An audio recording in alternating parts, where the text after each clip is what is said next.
Zacarias, Kabanata 1. Nang ikawalong buwan, ng ikalawang taon ni Dario, dumating ang salita ng Panginoon kay Zacarias, na anak ni Berekias, na anak ni Ido, na propeta, na nagsasabi, "Ang Panginooy totoong naghinanakit sa inyong mga magulang, kaya't sabihin mo sa kanila, ganito ang sabi ng Panginoon ng mga hukbo, manumbalik kayo sa akin, sabi ng Panginoon ng mga hukbo, at ako'y manunumbalik sa inyo, sabi ng Panginoon ng mga hukbo. Huwag kayong maging gaya ng inyong mga magulang, na siya mga pinagsabihan ng mga unang propeta, na nangagsabi, ganito ang sabi ng Panginoon ng mga hukbo, manumbalik kayo ngayon na mula sa inyong mga masamang lakad at sa inyong mga masamang gawain. Ngunit hindi nila dininig o pinakinggan man ako, sabi ng Panginoon. Ang inyong mga magulang, saan nangandoon sila? At ang mga propeta, nangabubuhay baga sila ng magpakailanman? Ngunit ang aking mga salita at ang aking mga palatuntunan na aking iniutos sa aking mga lingkod na mga propeta, hindi baga nagsiabot sa inyong mga magulang? At sila'y nanumbalik at nangagsabi, kung paano ang inisip na gawin ng Panginoon ng mga hukbo sa amin, ayon sa aming mga lakad, at ayon sa aming mga gawa, gayon ang ginawa niya sa amin. Nang 24 na araw, ng 11 buwan, na siyang buwan ng Sebat, ng ikalawang taon ni Dario, dumating ang salita ng Panginoon kay Zacarias, na anak ni Berekias, na anak ni Ido, na propeta, na nagsasabi, aking nakita sa gabi, at narito, ang isang lalaking nakasakay sa isang mapulang kabayo, at siya'y tumayo sa mga puno ng mirto na nasa pinakamababa, at sa likuran niya'y may mga kabayong mapula, alasan at maputi. Nang magkagayoy sinabi, O Panginoon ko, ano ang mga ito? At ang anghel na nakikipag-usap sa akin ay nagsabi sa akin, aking ipakikita sa iyo kung ano-ano ang mga ito. At ang lalaki na nakatayo sa mga puno ng mirto ay sumagot at nagsabi, ang mga ito yaong mga sinugo ng Panginoon na magsilibot sa lupa. At sila'y nagsisagot sa anghel ng Panginoon na nakatayo sa mga puno ng mirto at nagsabi, aming nilibot ang lupa, at narito, ang buong lupa ay tahimik at tiwasay. Nang magkagayoy, ang anghel ng Panginoon ay sumagot at nagsabi, O Panginoon ng mga hukbo, hanggang kailan mawawalan ka ng habag sa Jerusalem at sa mga bayan ng Huda laban sa iyong mga kinagalitan nitong 70 taon? At ang Panginooy sumagot sa anghel na nakikipag-usap sa akin ng mga mabuting salita, ng mga salitang pang-aliw. Sa gayoy, ang anghel na nakikipag-usap sa akin ay nagsabi sa akin, ikaw ay humiyaw na iyong sabihin, ganito ang sabi ng Panginoon ng mga hukbo, ako'y naninibugho sa Jerusalem at sa Sion ng malaking paninibugho, at ako'y totoong naghihinanakit sa mga bansa na mga tiwasay, sapagkat ako'y naghinanakit ng kaunti at sila'y nagsitulong ng pangbubungad ng kadalamhatian. Kaya't ganito ang sabi ng Panginoon, ako'y nagbalik sa Jerusalem na may taglay na mga pagkahabag. Ang aking bahay ay matatayo roon, sabi ng Panginoon ng mga hukbo, at isang pising panukat ay mauunat sa ibabaw ng Jerusalem. Humiyaw ka pa uli na iyong sabihin, ganito ang sabi ng Panginoon ng mga hukbo, ang aking mga bayan ay sasagana dahil sa pagkalusong, at aaliwin pa ng Panginoon ang Sion, at pipiliin pa ang Jerusalem, at aking itinanaw ang aking mga mata, at aking nakita, at narito ang apat na sungay, at aking sinabi sa anghel na nakikipag-usap sa akin, ano ang mga ito? At siya'y sumagot sa akin, ito ang mga sungay sa nagpangalat sa Huda, sa Israel, at sa Jerusalem. At ipinakita sa akin ng Panginoon ang apat na panday. Nang magkagayoy, sinabi ko, ano ang ipinaritong gawin ng mga ito? At siya'y nagsalita na nagsabi, ito ang mga sungay na nagpangalat sa Huda, na anupat walang lalaki na nagtaas ng kanyang ulo. Ngunit ang mga ito'y naparito upang takutin sila, upang ihulog ang mga sungay ng mga bansa na nagtaas ng kanilang mga sungay laban sa lupain ng Huda upang pangalatin. Zacarias, Kabanata 2. At aking itinanaw ang aking mga mata, at aking nakita, at narito ang isang lalaki na may panukat na pisi sa kanyang kamay. Nang magkagayoy, sinabi ko, saan ka paroroon? At sinabi niya sa akin, upang sukatin ang Jerusalem, upang tignan kung gaano ang luwang at kung gaano ang haba. At narito, ang anghel na nakikipag-usap sa akin ay umalis, at ibang anghel ay lumabas na sumalubong sa kanya, at sinabi sa kanya, tumakbo ka, iyong salitain sa binatang ito na sabihin, ang Jerusalem ay tatahanan na parang mga nayon na walang mga kuta dahil sa karamihan ng mga tao at hayop doon.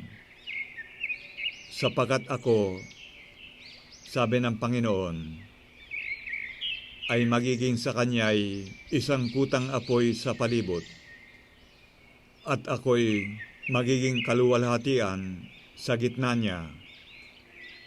Oy, magsitakas kayo mula sa lupain ng hilagaan, sabi ng Panginoon, sapagkat kayo'y aking pinangalat na parang apat na hangin sa himpapawid, sabi ng Panginoon.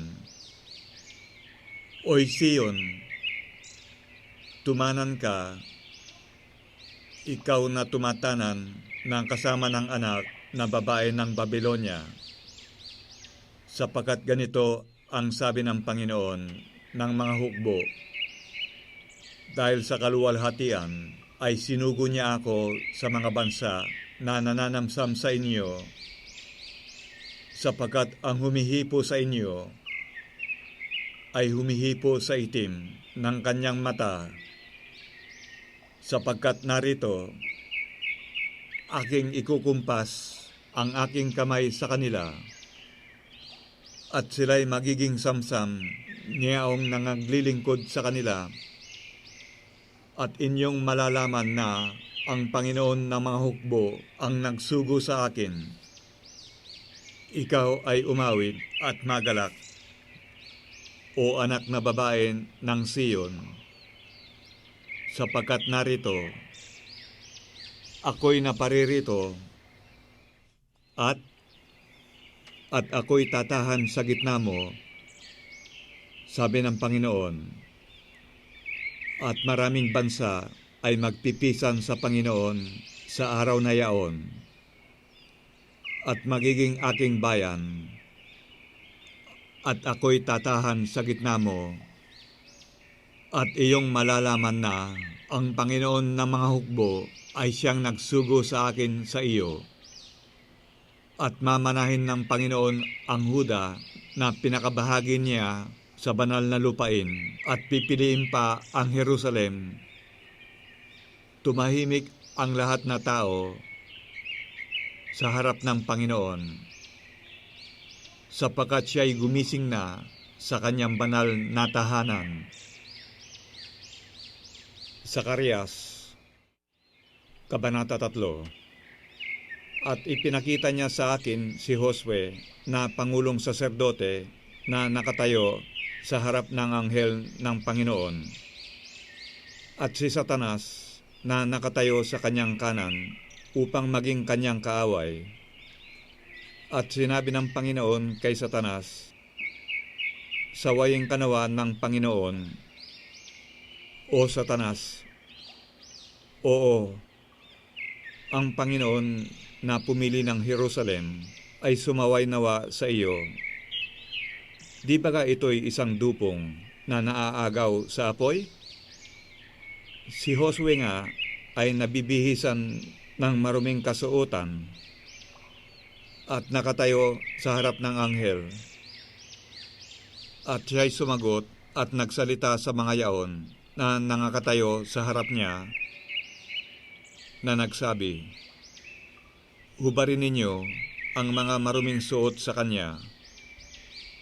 At sa kanya'y kanyang sinabi, narito, aking pinaram ang iyong kasamaan, at aking susuotan ka ng mainam na kasuotan.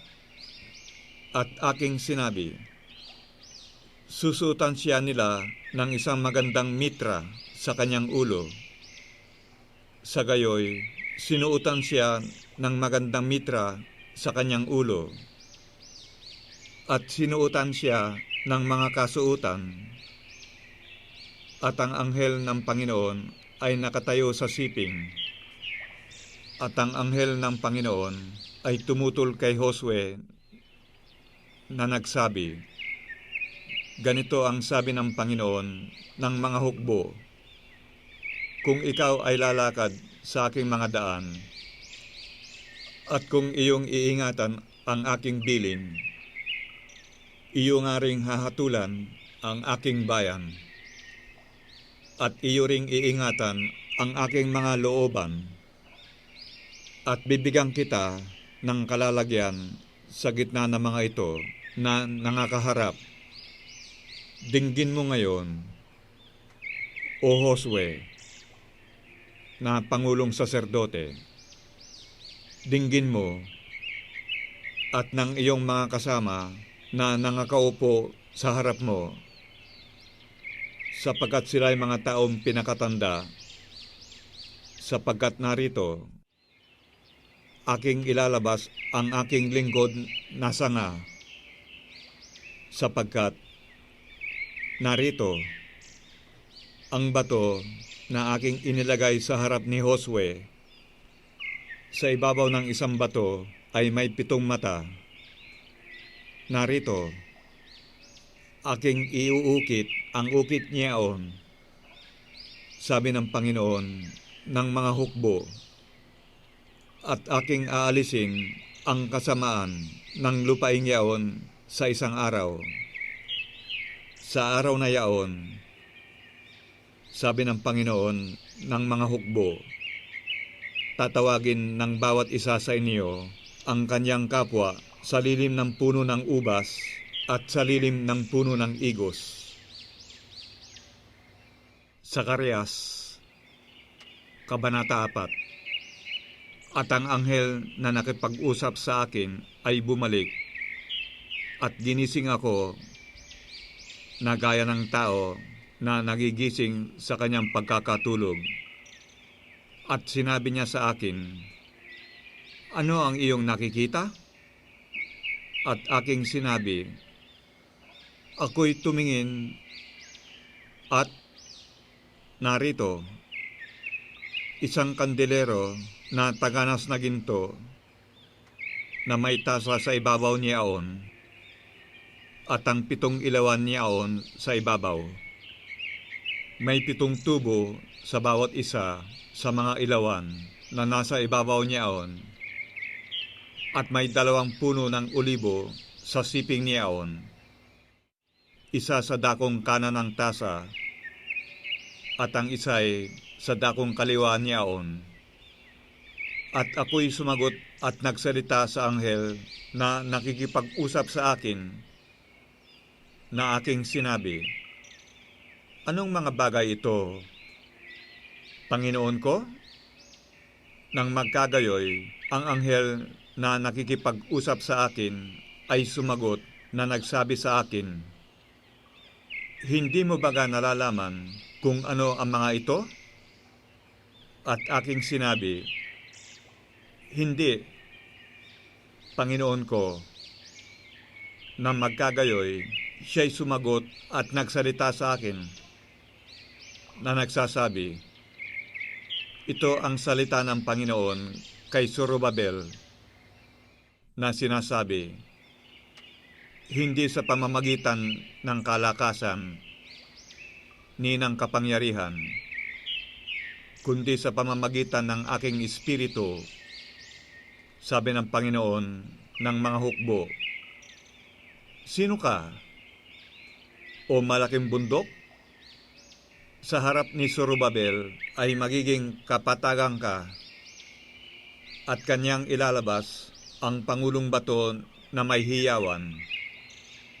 Biyaya, biyaya sa kanya.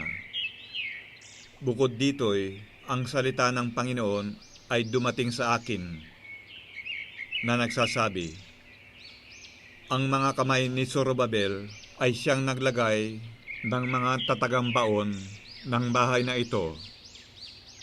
Ang kanyang mga kamay ay siya ring tatapos. At iyong malalaman na ang Panginoon ng mga hukbo ay siyang nagsugo sa akin sa inyo. Sapagkat sinong nagsihamak sa araw ng maliliit na bagay? Sapagkat ang 7 ito ay mga gagalak at makikita nila ang pabatong tingga sa kamay ni Zorobabel. Ang mga ito'y mga mata ng Panginoon na nangagpaparoot parito sa buong lupa. Nang magkagayoy, sumagot ako at nagsabi sa kanya, ano itong 2 puno ng olibo sa dakong kanan ng kandelero at sa dakong kaliwa? At ako'y sumagot na ikalawa at nagsabi sa kanya, ano ang 2 sangang olibong ito na nasa siping ng 2 gintong padaluyan na dinadaluyan ng langis na ginintuan? At siya'y sumagot sa akin at nagsabi, hindi mo baga nalalaman kung ano ang mga ito?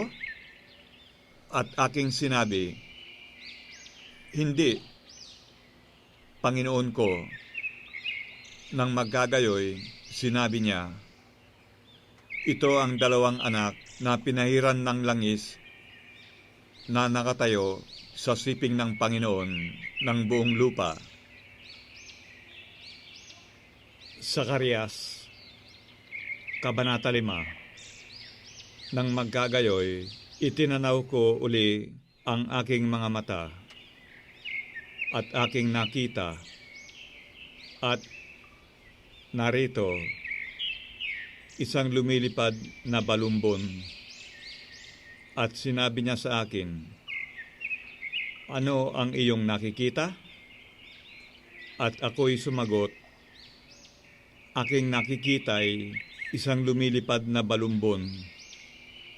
Ang haba niyaon ay 20 siko, at ang luwang niyaon ay 10 siko. Nang magkagayoy, sinabi niya sa akin, ito ang sumpa na lumalabas sa ibabaw ng buong lupain, sapagat ang bawat magnanakaw ay mahihiwalay sa isang dako ayon doon, at bawat manunumpa ay mahihiwalay sa kabilang dako ayon doon. Aking ilalabas yaon, sabi ng Panginoon, ng mga hukbo, at papasok sa bahay ng magnanakaw, at sa bahay niyaong nanunumpa ng kasinungalingan sa pangalan ko, at tatahan sa gitna ng bahay niya, at pupugnawing 10 ng mga kahoy niyaon at mga bato niyaon. Nang magkagayoy, ang anghel na nakikipag-usap sa akin ay lumabas at nagsabi sa akin, itanaw mo ngayon ang iyong mga mata at tignan mo kung ano ito na lumalabas. At aking sinabi, ano yaon? At kanyang sinabi, ito ang Epha na lumalabas. Sinabi niya bukod dito, ito ang kawangis nila sa buong lupain. At narito, itinaas ang isang talentong tingga, at ito'y isang babae na nauupo sa gitna ng Epha. At kanyang sinabi, ito ang kasamaan, at kanyang inihagis sa loob ng gitna ng Epha. At kanyang inihagis ang panimbang na tingga sa bunganga niyaon. Nang magkagayoy, itinanaw ko ang aking mga mata at aking nakita, at narito, lumabas ang 2 babae at may dalang hangin sa kanilang mga pakpak. Sila nga'y may mga pakpak na gaya ng mga pakpak ng tagak, at kanilang itinaas ang Epha sa pamamagitan ng lupa at ng langit. Nang magkagayoy, sinabi ko sa anghel na nakikipag-usap sa akin, saan dinadala ng mga ito ang Epha? At sinabi niya sa akin, upang ipagtayo siya ng bahay sa lupain ng Shinar, at pagka nahanda na, siya'y malalagay roon sa kanyang sariling dako.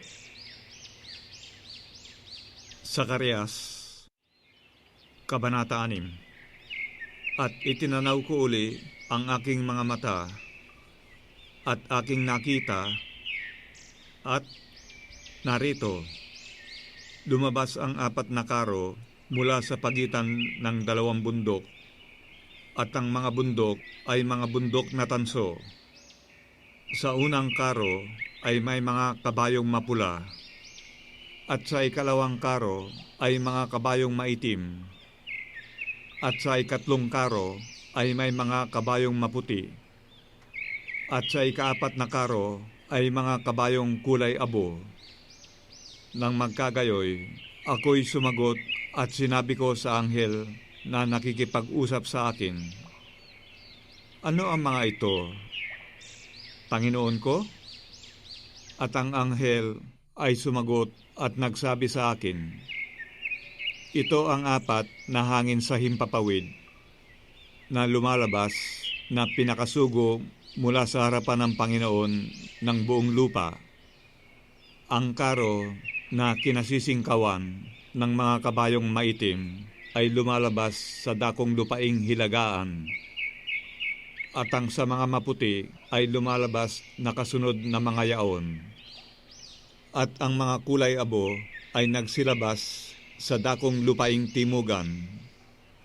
At ang mga malakas ay nagsilabas at nangagpumilit na yumaon upang malibot ang lupa.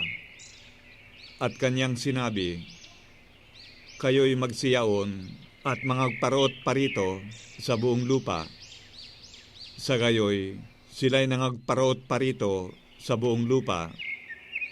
Nang magkagayoy, hiniyawan niya ako at nagsalita sa akin na nagsasabi, narito, silang nagsiparito sa dakong lupaing hilagaan ay nagpatahimik sa aking diwa sa lupaing hilagaan. At ang salita ng Panginoon ay dumating sa akin na nagsasabi, kumuha ka sa nangabihag kay Heldai, kay Tobias, at kay Hedaya, at yumaong ka sa araw ding yaon, at pumasok ka sa bahay ni Hosias na anak ni Sepanias, na nagsibalik mula sa Babilonya.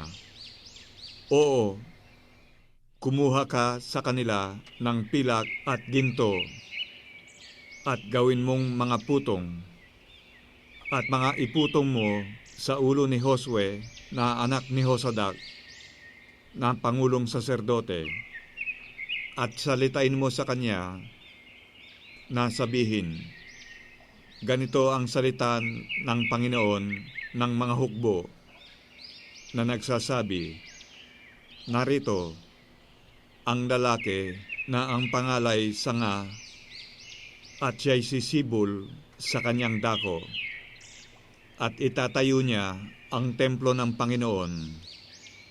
Sa makatwid bagay, kanyang itatayo ang templo ng Panginoon at siya'y magtataglay ng kaluwalhatian at mauupo at magpupuno sa kanyang luklukan at siya'y magiging saserdote sa kanyang luklukan at ang payo ng kapayapaan ay mapapasa pagitan nila kapwa at ang mga putong ay magiging pinakaalaala sa templo ng Panginoon kay Helem at kay Tobias at kay Hedaya at kay Hen na anak ni Sepanias.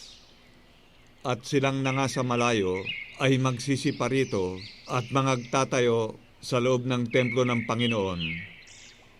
At inyong malalaman na ang Panginoon ng mga hukbo ay siyang nagsugo sa inyo at ito'y mangyayari kung inyong tatalimahing masikap ang tinig ng Panginoon ninyong Diyos.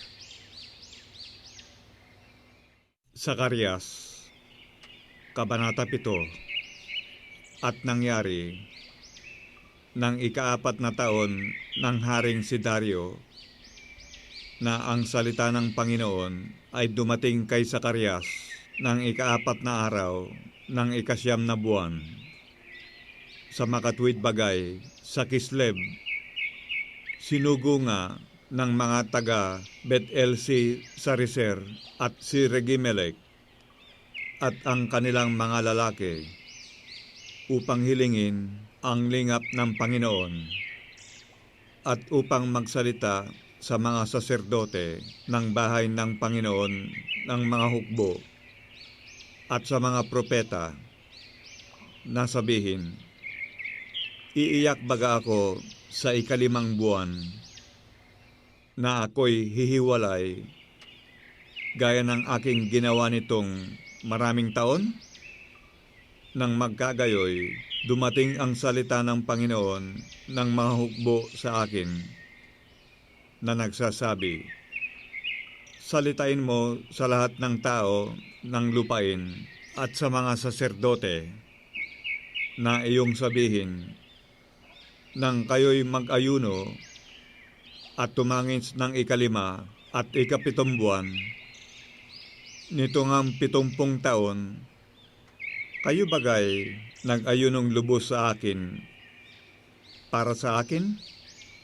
At pagka kayo'y nagsisikain at pagka kayo'y nagsisiinom, di ba kayo'y nagsisikain sa ganang inyong sarili at nagsisiinom sa ganang inyong sarili? Di ba ninyo dapat dinggin ang mga salita na isinigaw ng Panginoon sa pamamagitan ng mga unang propeta nang ang Jerusalem ay tinatahanan at nasa kaginhawaan at ang mga bayan niyaon na nangasa palibot niya at ang timugan at ang mababang lupain ay tinatahanan?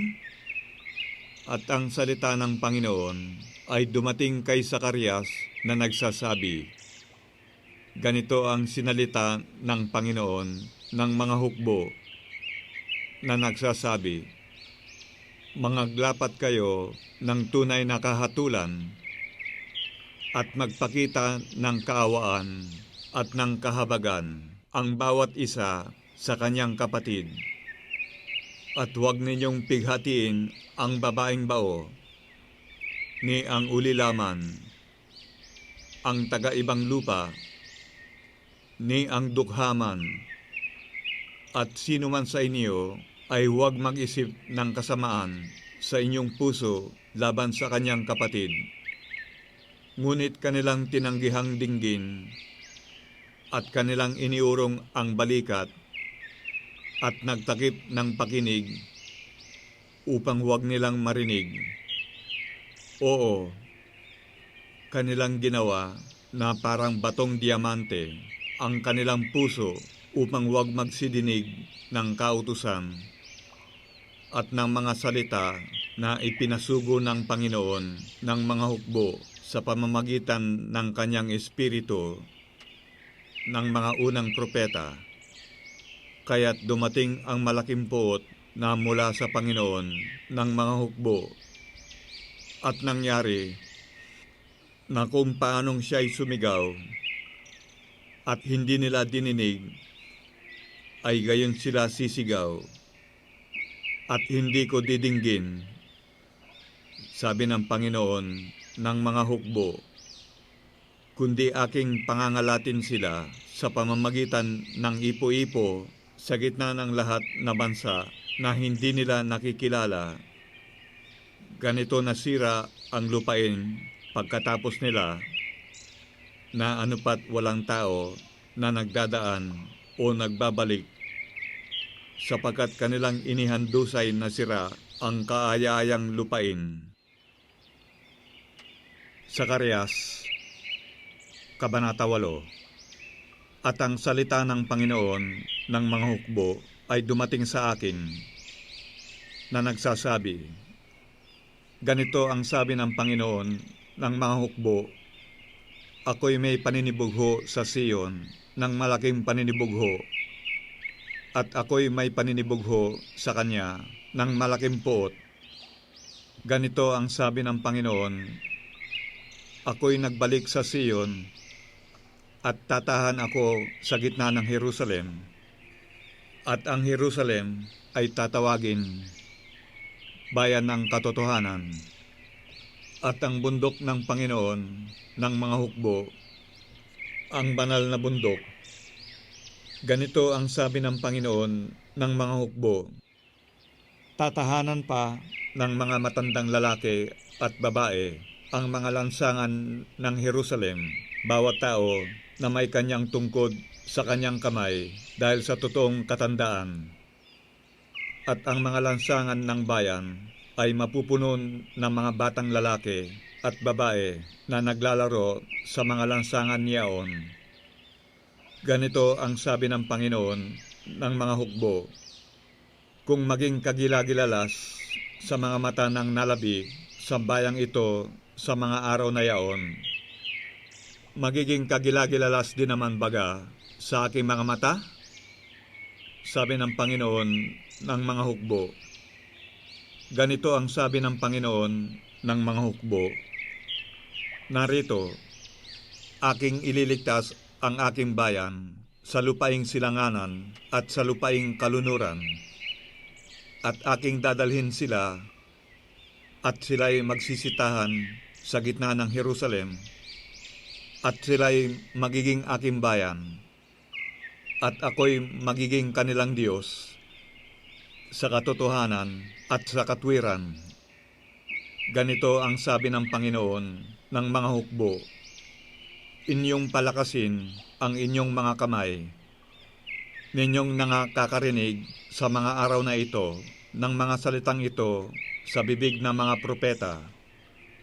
Mula ng araw na ilagay ang tatagambaon sa bahay ng Panginoon ng mga hukbo sa templo upang matayo, sapagkat bago dumating ang mga araw na yaon ay walang upa sa tao ni anumang upa sa hayop, at wala ring anumang kapayapaan doon sa lumalabas o pumapasok dahil sa kaaway. Sapagkat aking inilagay ang lahat na tao na bawat isa'y laban sa kanyang kapwa. Ngunit ngayon, sa nalabi sa bayang ito ay hindi ako magiging gaya ng mga unang araw, sabi ng Panginoon ng mga hukbo, sapagkat magkakaroon ng binhi ng kapayapaan. Ang puno ng ubas ay magbubunga at ang lupa'y mapapakinabangan, at ibibigay ng langit ang kanyang hamog, at aking ipamamana sa nalabi sa bayang ito ang lahat na bagay na ito, at mangyayari na kung paanong kayo'y naging isang sumpa sa gitna ng mga bansa o sambahayan ni Huda at sambahayan ni Israel, gayon ko kayo ililigtas at kayo'y magiging isang kapalaran. Huwag kayong mga takot, kundi inyong palakasin ang inyong mga kamay, sapagkat ganito ang sabi ng Panginoon ng mga hukbo. Kung paanong inisip kong gawang kayo ng masama, nang mungkahiin ako ng inyong mga magulang sa puot, sabi ng Panginoon ng mga hukbo, at hindi ako nagsisi. Gayon ko uli inisip sa mga araw na ito nang gawan ng mabuti ang Jerusalem at ang sambahayan ni Huda. Huwag kayong mga takot. Ito ang mga bagay na inyong gagawin. Magsalita ang bawat isa sa inyo ng katotohanan sa kanyang kapwa. Humatol kayo ng katotohanan at kapayapaan sa inyong mga pintuang bayan. At huwag mag-isip ang sino man sa inyo ng kasamaan sa inyong puso laban sa kanyang kapwa. At huwag ninyong ibigin ang sinungaling na sumpa, sapagkat ang lahat ng ito ay mga bagay na aking kinapupuotan, sabi ng Panginoon. At ang salita ng Panginoon ng mga hukbo ay dumating sa akin, na nagsasabi, ganito ang sabi ng Panginoon ng mga hukbo, ang ayuno sa ika-4 na buwan, at ang ayuno sa ika-5, at ang ayuno sa ika-7, at ang ayuno sa ika-10 ay magiging sa sambahayan ni Huda'y kagalakan at kaligayahan at mga masayang kapistahan. Kaya't inyong ibigin ang katotohanan at kapayapaan. Ganito ang sabi ng Panginoon ng mga hukbo.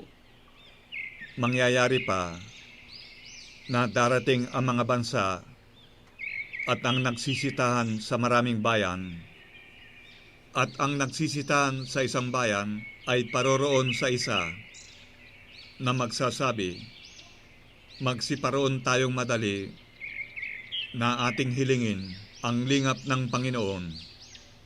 at hanapin ang Panginoon ng mga hukbo.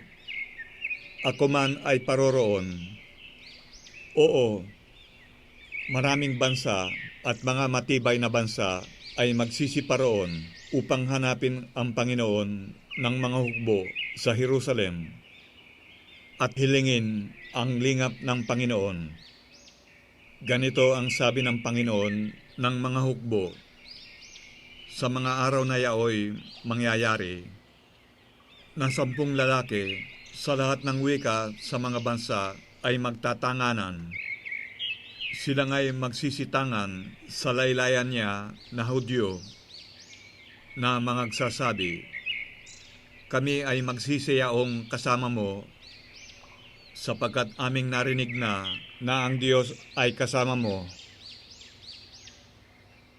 Zacarias, Kabanata 9. Ang hula na salita ng Panginoon laban sa lupain ng Hadrak at Damasco ang magiging pahingahang dakon yaon, sapagkat ang mata ng tao at ang lahat ng mga lipi ng Israel ay nasa Panginoon.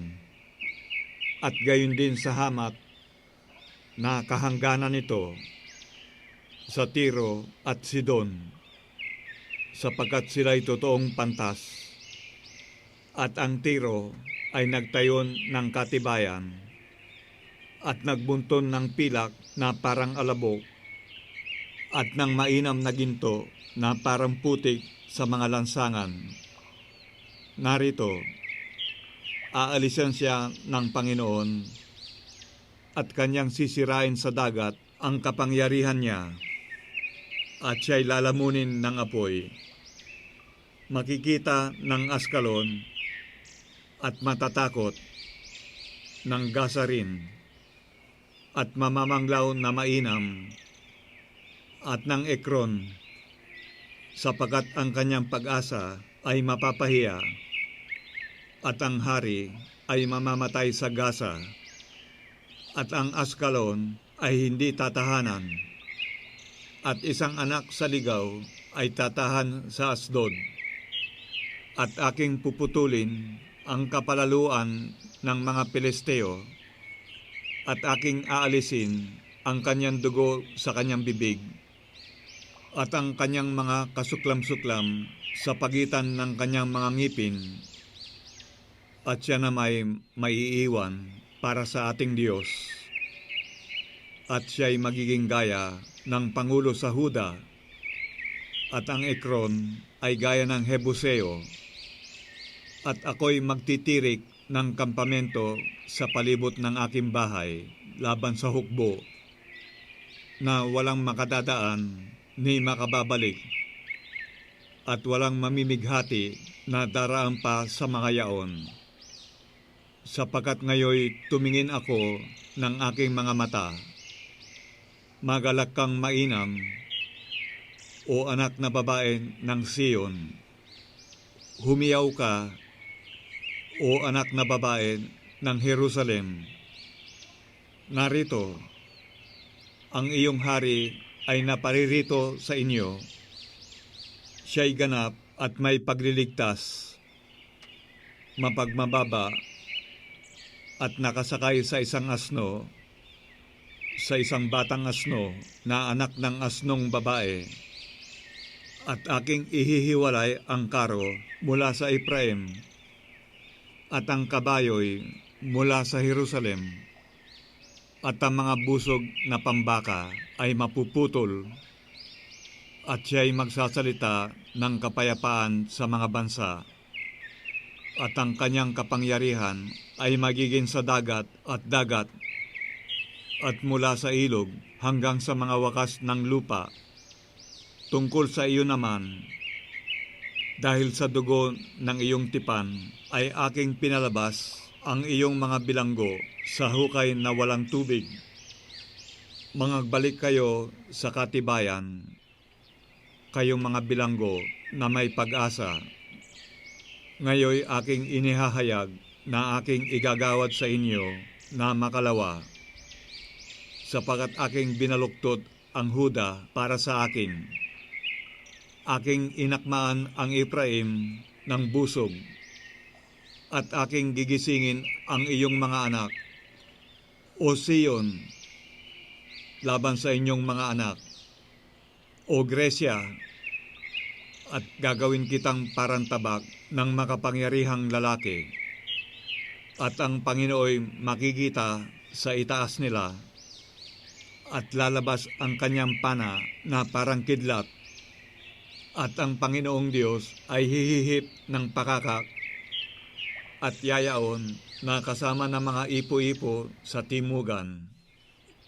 Ipagsasanggalang sila ng Panginoon ng mga hukbo, at sila'y mga nanakmal, at kanilang yayapakan ang mga batong panghilagpos, at sila'y magsisiinom at mga iingay na gaya ng saalak, at sila'y mga pupunong parang mga tasa, parang mga sulok ng dambana, at ililigtas sila ng Panginoon nilang Diyos sa mga araw na yaon na gaya ng kawan ng kanyang bayan, sapagkat magiging gaya ng mga bato ng isang putong na nataas sa matataas sa kanyang lupain, sapagkat pagkalaki ng kanyang kabutihan at pagkalaki ng kanyang kagandahan, pagiginhawain ng trigo ang mga binata, at ng bagong alak ang mga dalaga. Sakarias, Kabanata 10. Hingin ninyo sa Panginoon ang ulan sa kapanahunan ng huling ulan, sa Panginoon na nagpapakidlat, at kanyang bibigyan sila ng ulan, at ang bawat isay ng damo sa parang, sapagkat ang mga terap ay nagsalita ng walang kabuluhan, at ang mga manghuhula ay nakakita ng isang kabulaanan, at sila'y nangagsaysay ng mga kabulaanang panaginip. Sila'y nagsisialiw ng walang kabuluhan, kaya't sila'y nagsisiyaon ng kanilang lakad na parang mga tupa. Sila'y nagdadalamhati sapagkat walang pastor. Ang aking galit ay nag-alab laban sa mga pastor, at aking parurusahan ang mga lalaking kambing, sapagkat dinalaw ng Panginoon ng mga hukbo ang kanyang kawan na sambahayan ni Huda, at kanyang gagawin silang parang magilas na kabayo sa pagbabaka. Sa kanya lalabas ang batong panulok, sa kanya ang pako, sa kanya ang busog ng pangbaka, sa kanya ang bawat pinuno na magkakasama, at sila'y magiging parang mga makapangyarihang lalaki.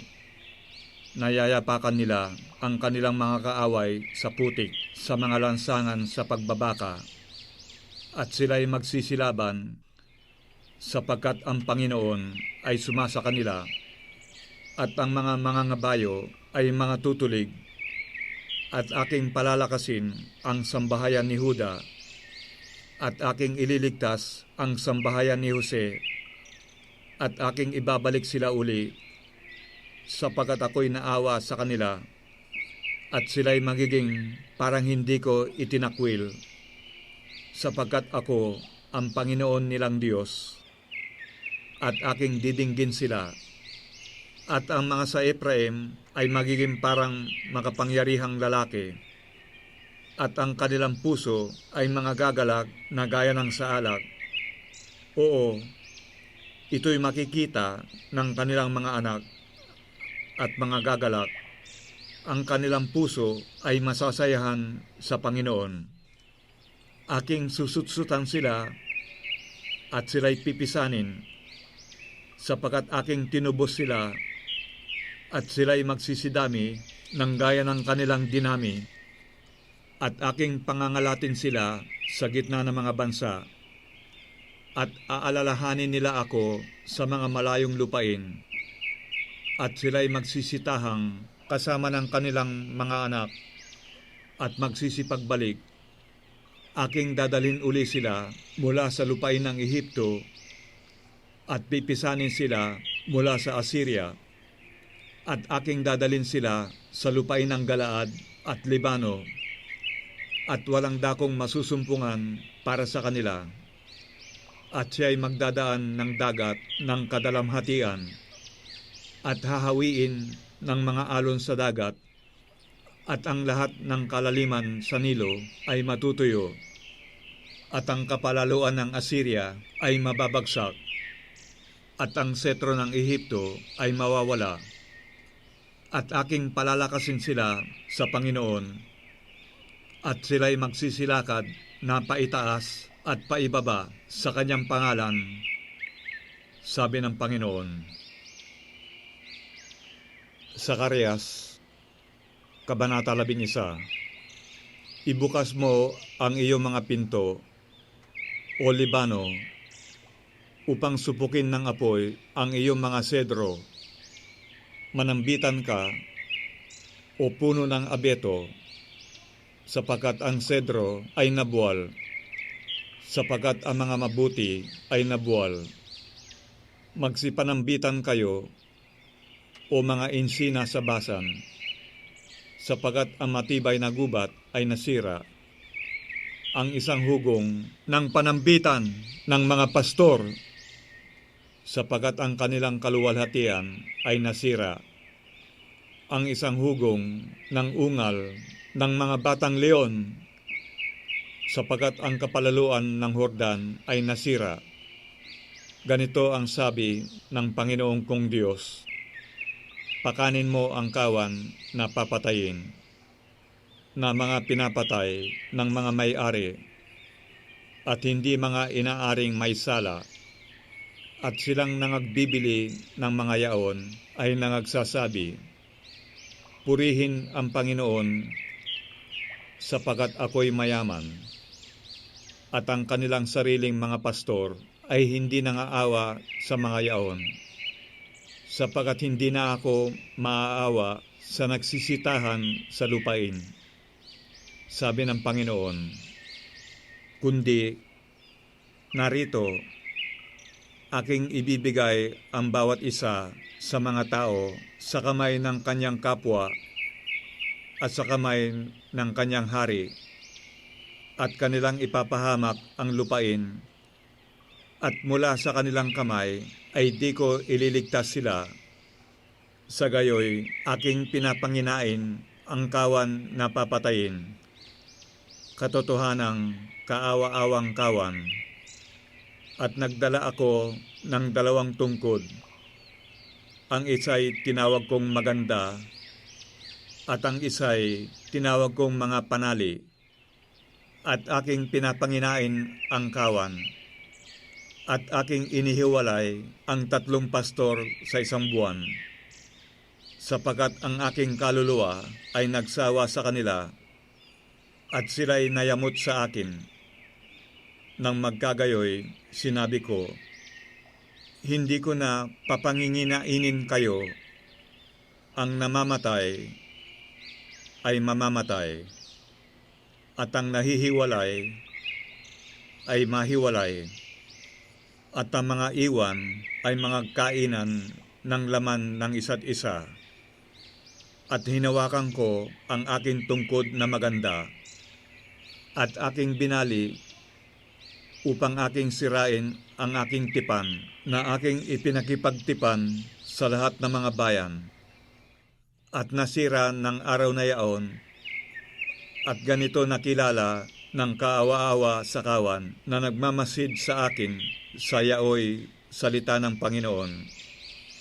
At sinabi ko sa kanila, kung inaakala ninyong mabuti, bigyan ninyo ako ng aking kaupahan, at kung hindi, inyong pabayaan. Sa gayoy, kanilang tinimbangan ang kaupahan ko ng 30 putol na pilak. At sinabi ng Panginoon sa akin, ihagis mo sa magpapalyok ang mainam na halaga na aking inihalaga sa kanila. At aking kinuha ang 30 putol na pilak, at inihagis ko sa magpapalyok sa bahay ng Panginoon. Nang magkagayoy, binali ko ang aking isang tungkod sa makatwid bagay, ang mga panali, upang aking masira ang pagkakapatiran ng Huda at ng Israel.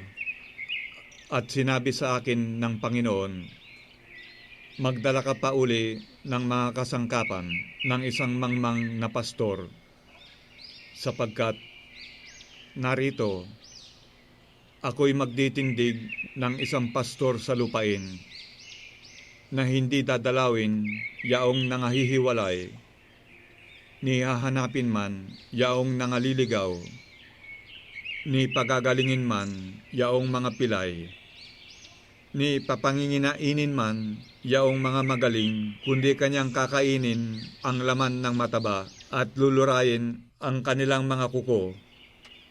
Sa aba ng walang kabuluhang pastor na nagpapabaya ng kawan, ang tabak ay sasapit sa kanyang kamay at sa kanyang kanang mata, ang kanyang kamay ay matutuyong mainam at ang kanyang kanang mata ay lalabong lubos.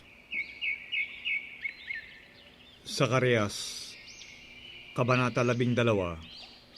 Ang hula na salita ng Panginoon tungkol sa Israel. Ganito ang sabi ng Panginoon, na nag-uunat ng langit at naglalagay ng mga patibayan ng lupa at naglalalang ng diwa sa loob ng tao.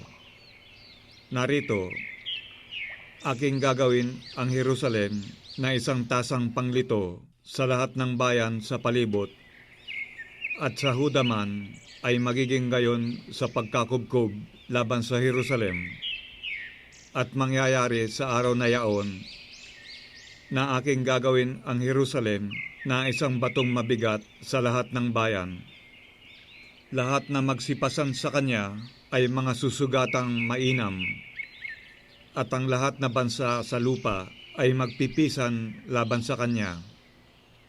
Sa araw na yaon, sabi ng Panginoon, aking tutuligin ang bawat kabayo at ang kanyang sakay ng pagkaulol, at aking ididilat ang aking mga mata sa sangbahayan ni Huda, at aking bubulagin ang bawat kabayo ng mga bayan. At ang mga pinakapuno sa Huda ay magsasabi sa sarili, ang mga nananahan sa Jerusalem ay aking kalakasan sa Panginoon ng mga hukbo ng kanilang Diyos. Sa araw na yaoy, gagawin kong parang kawali ng apoy sa pangangatong ang mga pinakapuno sa Huda na parang sulo na apoy sa gitna ng mga bigkis, at kanilang sasakmalin ang buong bayan sa palibot, sa kanan at sa kaliwa, at ang Jerusalem ay tataham pa uli sa kanyang sariling dako sa makatwid bagay sa Jerusalem. Ililigtas naman ng una ng Panginoon ang mga tolda ng Huda upang ang kaluwalhatian ng sambahayan ni David at ang kaluwalhatian ng mga mananahan sa Jerusalem ay huwag magmalaki sa Huda. Sa araw na yaon ay ipagsasanggalang ng Panginoon ang mga mananahan sa Jerusalem, at siyang mahina sa kanila sa araw na yaon ay magiging gaya ni David, at ang sambahayan ni David ay magiging parang Diyos, parang anghel ng Panginoon sa harap nila.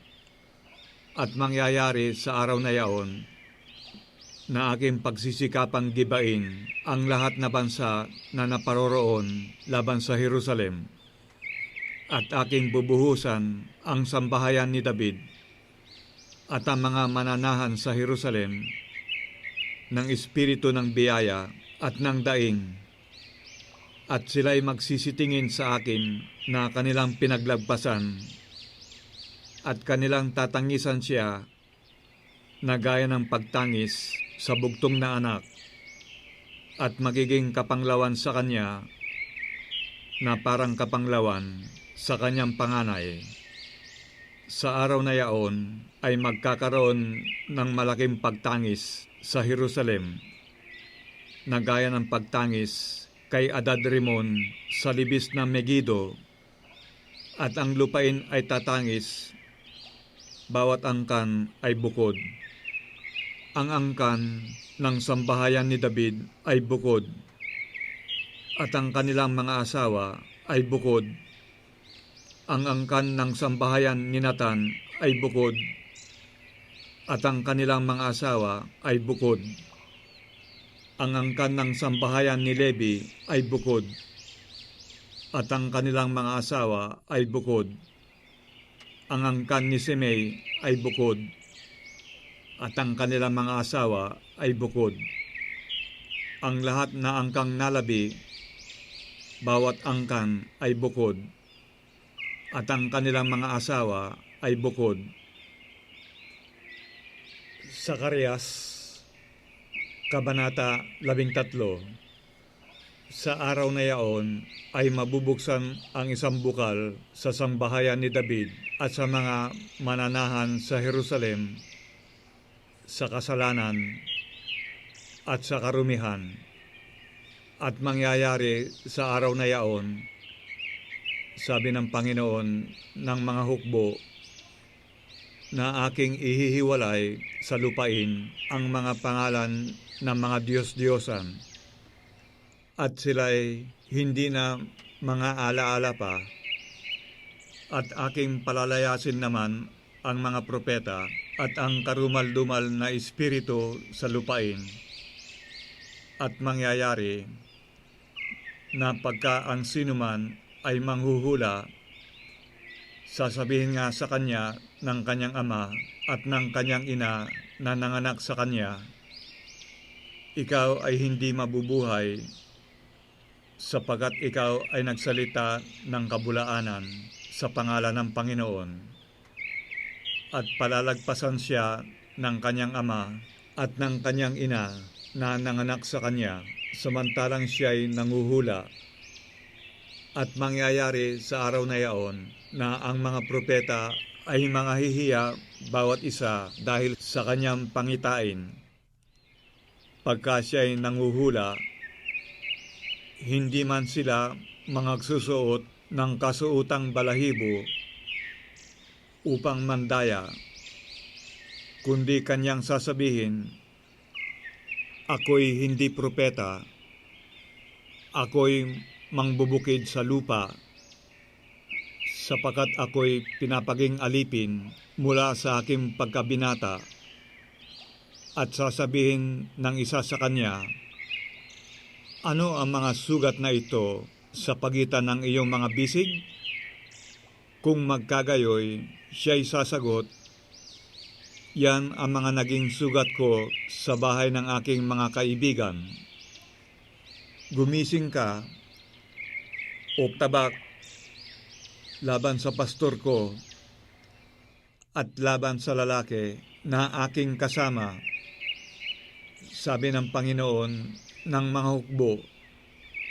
Saktan mo ang pastor at ang mga tupa ay mga ngalat, at aking ipipihit ang aking kamay laban sa mga maliit, at mangyayari na sa buong lupain, sabi ng Panginoon, 2 bahagi ay mahihiwalay at mamamatay, ngunit ang ikatlo ay maiiwan, at aking dadalhin ang ikatlong bahagi sa apoy, at sila'y dadalisayin ko na parang pilak na dalisay, at sila'y susubukin ko na parang pagsubok sa ginto. Sila'y magsisitawag sa aking pangalan, at aking silang didinggin. Aking sasabihin, siya'y bayan ko, at kanilang sasabihin, ang Panginoon ay aking Diyos. Zacarias, Kabanata 14. Narito, ang araw ng Panginoon ay dumarating, na ang iyong samsam ay babahagihin sa gitna mo, sapagkat aking pipisanin ang lahat na bansa laban sa Jerusalem sa pagbabaka, at ang bayan ay masasakop, at ang mga bahay ay lolooban, at ang mga babae ay dadahasin, at ang kalahati ng bayan ay yayaon sa pagkabihag, at ang nalabi sa bayan ay hindi mahihiwalay sa bayan. Kung magkagayoy, lalabas ang Panginoon at makikipaglaban sa mga bansang yaon, gaya ng siya'y makipaglaban sa araw ng pagbabaka, at ang kanyang mga paa ay magsisitayo sa araw na yaon sa bundok ng mga olibo na nasa tapat ng Jerusalem sa dakong silanganan. At ang bundok ng mga olibo ay mahahati sa gitna niya, sa dakong silanganan at sa dakong kalunuran, at magiging totoong malaking libis. At ang kalahati ng bundok ay malilipat sa dakong hilagaan, at ang kalahati ay sa dakong timugan. At kayo'y magsisitakas sa libis ng aking mga bundok, sapagat ang libis na mga bundok ay magsisiabot hanggang sa Asel. Oo, kayo'y magsisitakas gaya ng kayo'y tumakas mula sa lindol ng mga kaarawan ni Osias na hari sa Huda. At ang Panginoong kong Diyos ay darating, at ang lahat na banal na kasama niya. At mangyayari sa araw na yaon na hindi magkakaroon ng liwanag, at ang mga nagniningning ay uurong.